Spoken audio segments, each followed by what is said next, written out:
QRS complex जो होता है ना, वो ये देख लें, हम लोगों ने मैंने कल भी आपको पिछली वीडियो में बताया कि QRS कम्प्लेक्स क्या शो करता है। QRS complex doesn't show the contraction of ventricle, rather it shows the electrical conduction, ठीक है। कंट्रैक्शन को नहीं शो करता, इलेक्ट्रिकल कंडक्शन को शो करता है कि जो वो वेंट्रिकल में स्प्रेड कर रही होती है।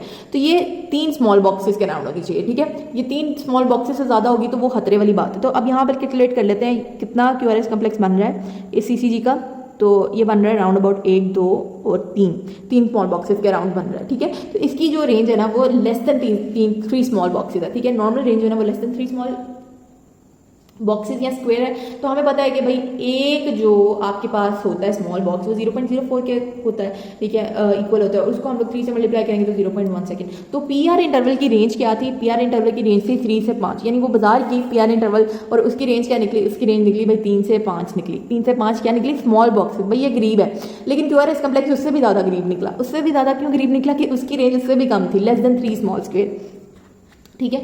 तो अब ये जो है ना, ये आपके पास QRS कम्प्लेक्सेस अगर ब्रॉड होंगे या अगर शॉर्ट होंगे, लाइक अभी नॉर्मल रेंजेस याद कर लो, उसके बाद आपको अगली वीडियो में बता दूंगी कि अगर ये इससे ज़्यादा होगा या इससे कम होगा तो आपके पास कहाँ से इम्पल्स जनरेट हो रही है। अब आ जाता है भाई QT इंटरवल के पास। QT interval is very important, ठीक है। QT इंटरवल कल भी समझाया था कि QT इंटरवल को हम लोग कैसे कैलकुलेट करते हैं। QT interval is from the start of the Q wave to the end of the T wave, यानी ये पूरा का पूरा एक इलेक्ट्रिकल इवेंट शो कर रही होती है। अब इलेक्ट्रिकल इवेंट क्या होता है? इलेक्ट्रिकल इवेंट इज बेसिकली कि उसकी पोलराइजेशन यानी डीपोलराइजेशन और वेंट्रिकल्स की रिपोलराइजेशन सारी की सारी कहाँ से रिप्रेजेंट, सारी की सारी कहाँ से शो हो रही होती है? QT इंटरवल से शो हो रही होती है। अब ये QT interval from the start of the Q wave to the end of the T wave, देखिए मेरी डायग्राम में भी कितना बड़ा शो हो रहा है। तो इसकी रेंज बहुत ज़्यादा है भाई, इसकी रेंज बहुत ज़्यादा है।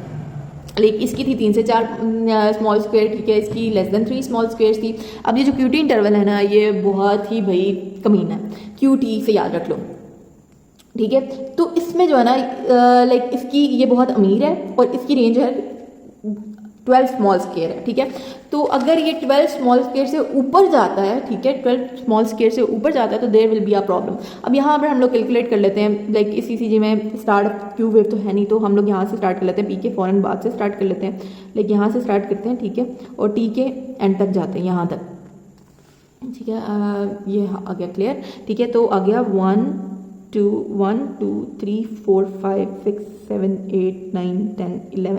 तो यहाँ पर आ रहे हैं हमारे पास 11 स्मॉल स्क्वायर्स। तो 11 स्मॉल स्क्वायर जो है ना वो नॉर्मल रेंज में बैठता है, ठीक है। तो नॉर्मल रेंज में जब बैठता है तो उसके बाद जो है ना वो हमारे पास जो अब नॉर्मल आता है वो ग्रेटर देन 12 स्मॉल स्क्वायर जो है ना वो नॉर्मल आता है। तो हमारे पास QT प्रोलॉन्ग होता है हाइपोग्लाइसीमिया में, हाइपोकैलीमिया में, हाइपोकैल्सीमिया में, हाइपोनेट्रीमिया में, यानी जितनी भी इलेक्ट्रोलाइट एब्नॉर्मैलिटीज़ है ना उनमें QT प्रोलॉन्ग हो जाता है, ठीक है। और जब QT प्रोलॉन्ग हो जाता है तो उसकी वजह से क्या शुरू हो जाते हैं? वेंट्रिकुलर टेकिकार्डियास। तो दोस्तों ये हम लोगों ने आज पढ़ लिया कि PR इंटरवल क्या चीज़ होती है, उसको मेजर कैसे करते हैं, उसकी नॉर्मल रेंज कैसे होती है, लाइक आपने ECG में उसको रीड करना सीख जाना है, ठीक है। तो ECG में मैंने आपको बता भी दिया कि कैसे आपने रीड करना है, ठीक है। उसके बाद QRS कम्प्लेक्स को कैसे रीड किया, ठीक है, और QT इंटरवल को कैसे रीड किया। सो आई होप कि आपको वीडियो समझ आ गई होगी, और अगर आपको वीडियो समझ आ गई है तो मेरे चैनल को सब्सक्राइब करें और बेल आइकन को ज़रूर दबाएं ताकि आप मेरी आने वाली वीडियोज़ आपको ज़रूर मिले आगे से, ठीक है। और अगला जो हमारा टॉपिक होगा वो रिदम पे होगा और वो भी बहुत ही इंटरेस्टिंग टॉपिक होगा। सो आज के लिए इतना ही, मुझे दीजिए इजाज़त, अल्लाह हाफ़िज़।